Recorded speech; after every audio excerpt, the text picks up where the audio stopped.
Le bouddhisme est démoniaque.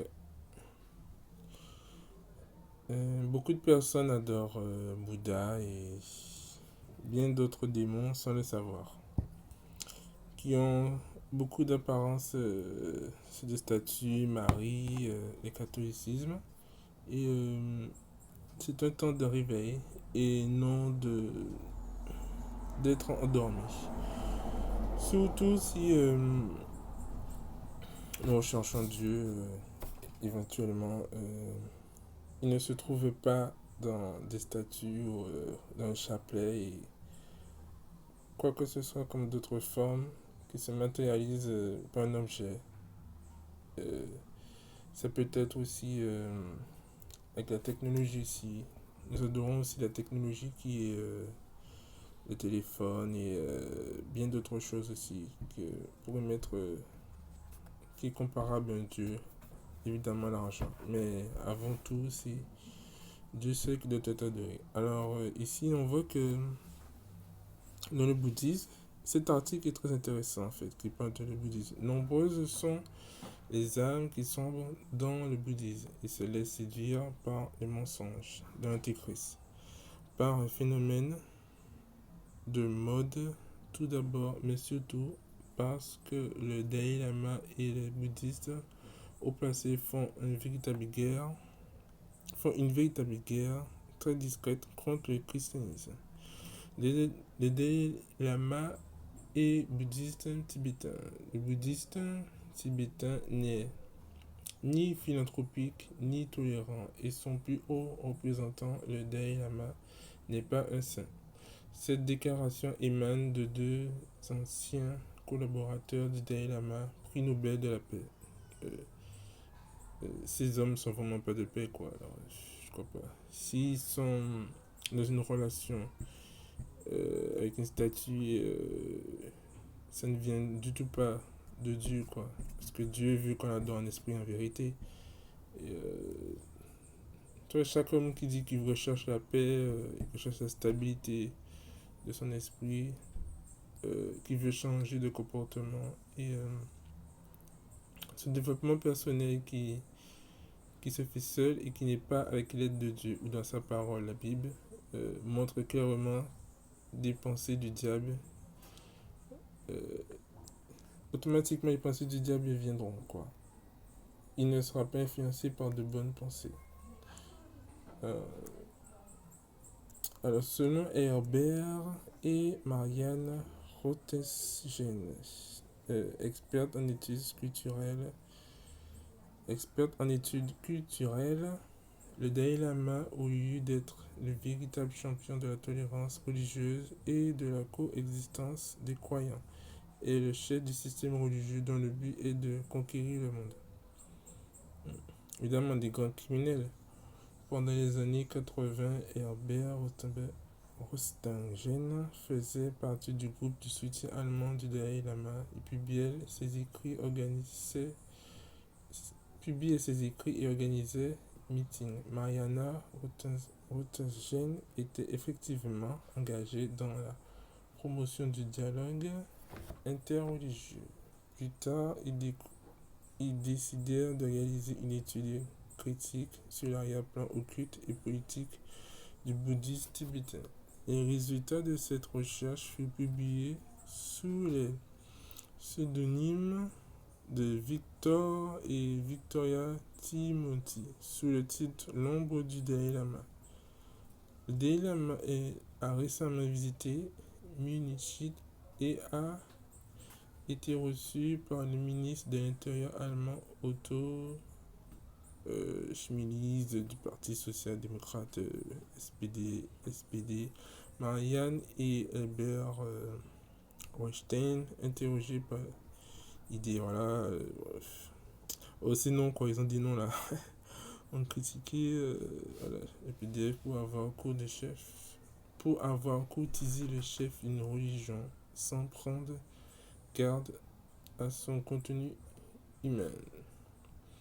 Euh,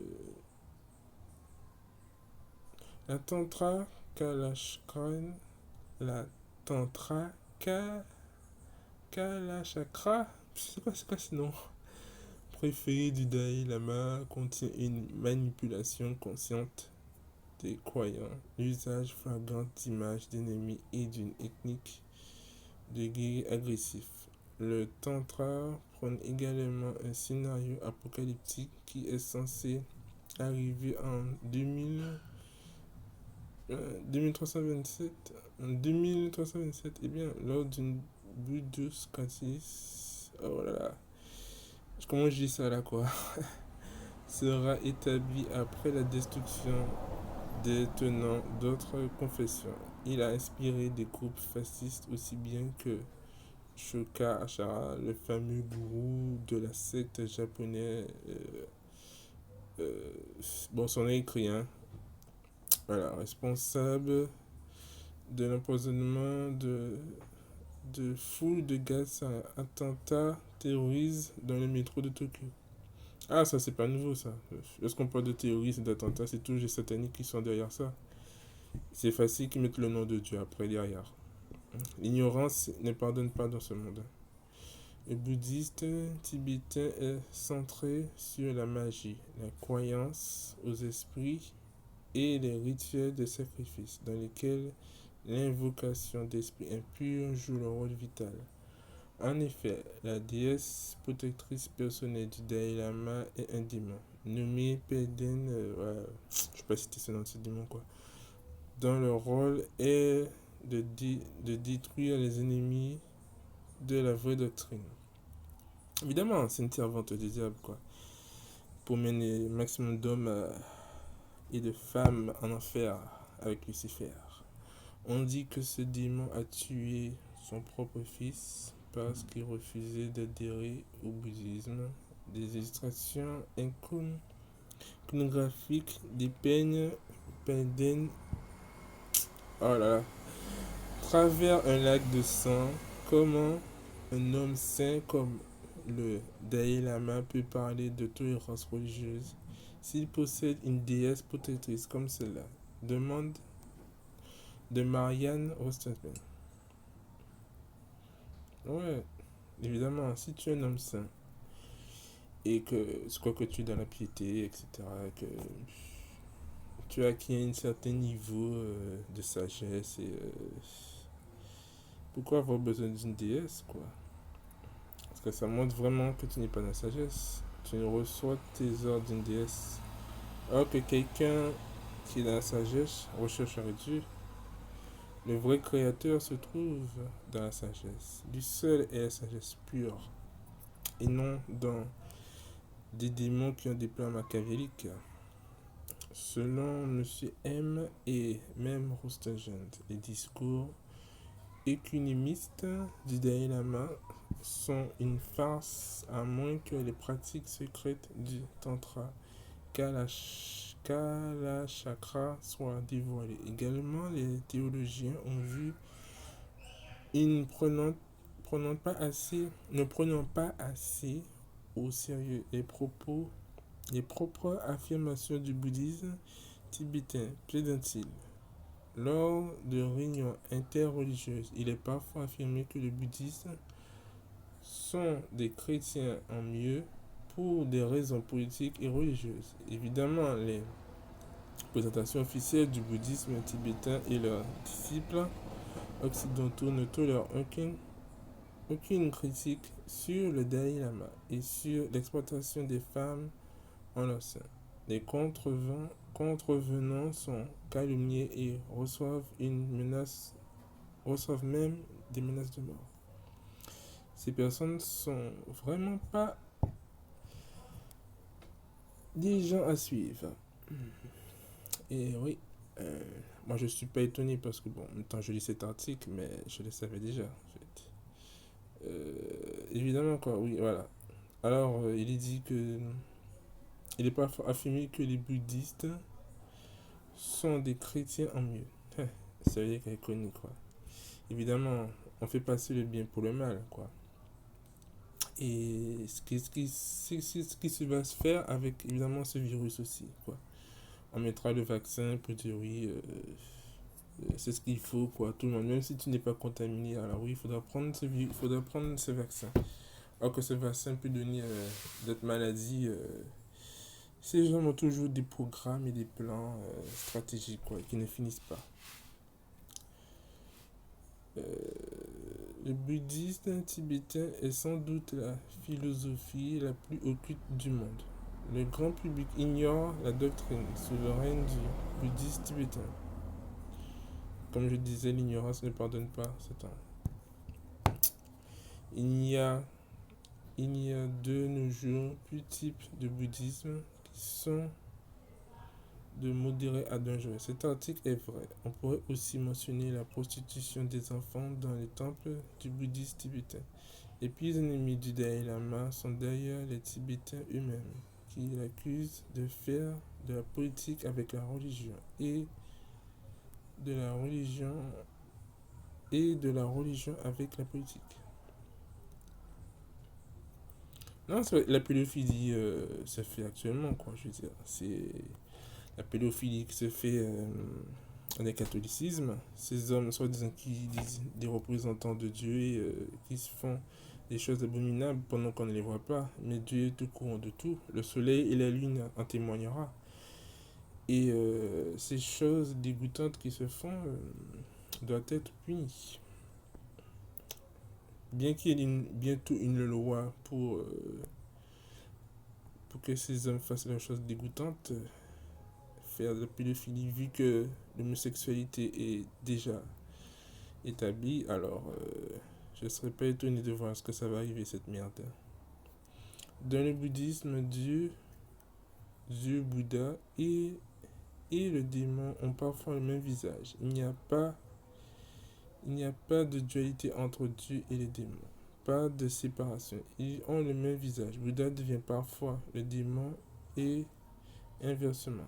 Je ne suis pas étonné de ça. Il y a bien une image. C'est possible de la voir. Non. Ok. Bon, allez, tu charges.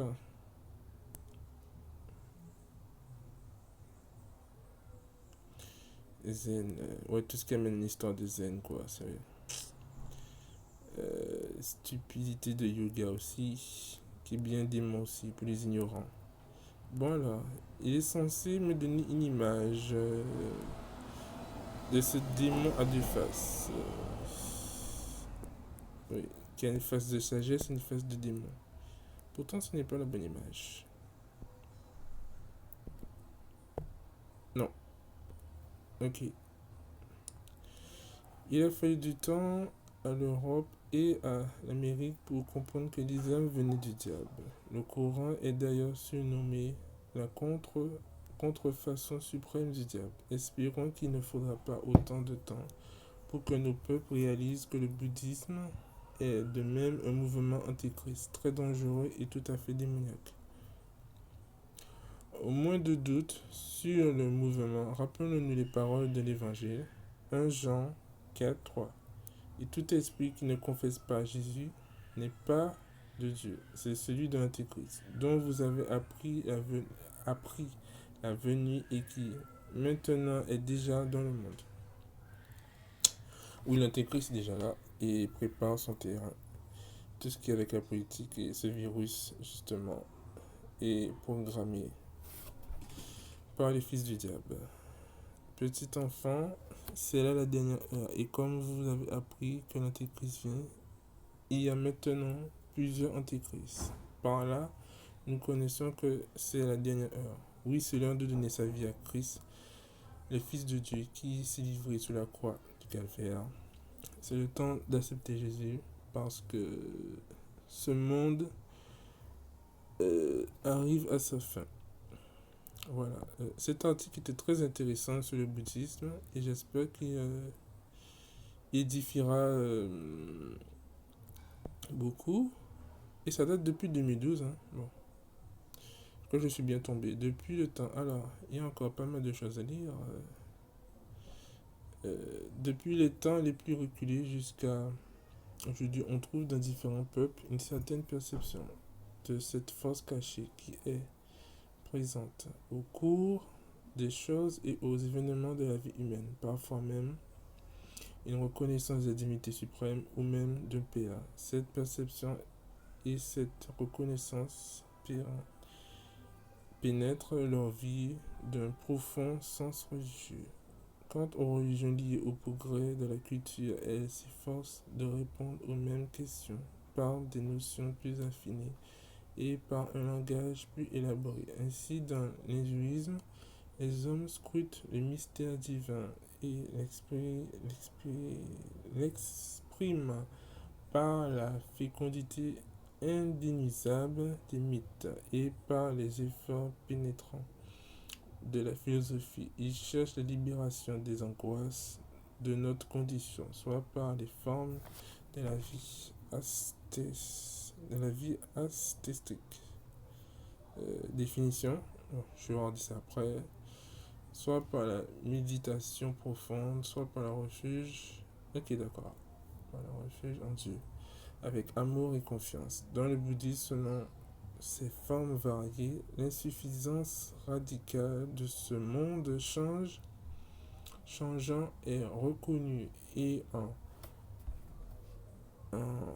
enseigné une voie par laquelle est l'homme, avec un cœur dévot et confiant, pourront acquérir l'état de libération parfaite, soit atteindre l'illumination suprême, l'illumination suprême par leur propre effort ou par un secours venu d'en haut.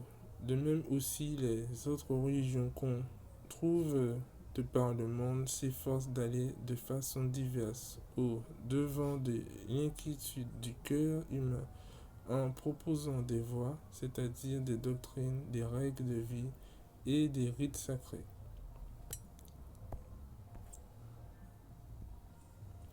L'Église catholique ne rejette rien de ce qui est vrai et saint dans ses religions. Elle considère avec un respect sincère ses manières d'agir et de vivre, ses règles et ses doctrines, qui, quoiqu'elles diffèrent, sont bien des rapports de ce qu'elle-même tient et propose. Cependant, reflète souvent un rayon de la vérité qui illumine tous les hommes. Toutefois, elles annoncent et elle est tenue d'annoncer sans cesse le Christ qui est la voie, la vérité et la vie. 1 Jean 14, verset 6, dans lequel les hommes doivent trouver la plénitude de la vie religieuse. J'aurais mis peut-être spirituelle parce que Dieu est spirituel et le Fils est spirituel. Devant sortir de cette histoire de religiosité, Dieu n'est pas dans ça. Ok, bon, je sais que c'est l'article qui est écrit comme ça, mais bon. Et dans lequel Dieu s'est réconcilié toutes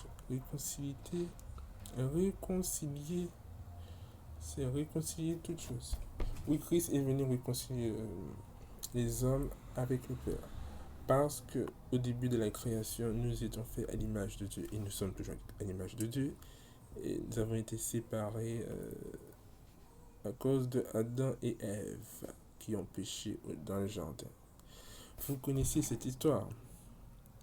Elle exhorte donc ses fils pour que, avec prudence et charité, par le dialogue et par la collaboration avec les adeptes d'autres religions et tout en témoignent de la foi et de la vie chrétienne. Ils reconnaissent, préservent et fassent progresser les valeurs spirituelles, morales et socio-culturelles qui se trouvent en eux. Article très intéressant. Est-ce que vous pouvez partager et méditer sur la parole de Dieu. Voilà.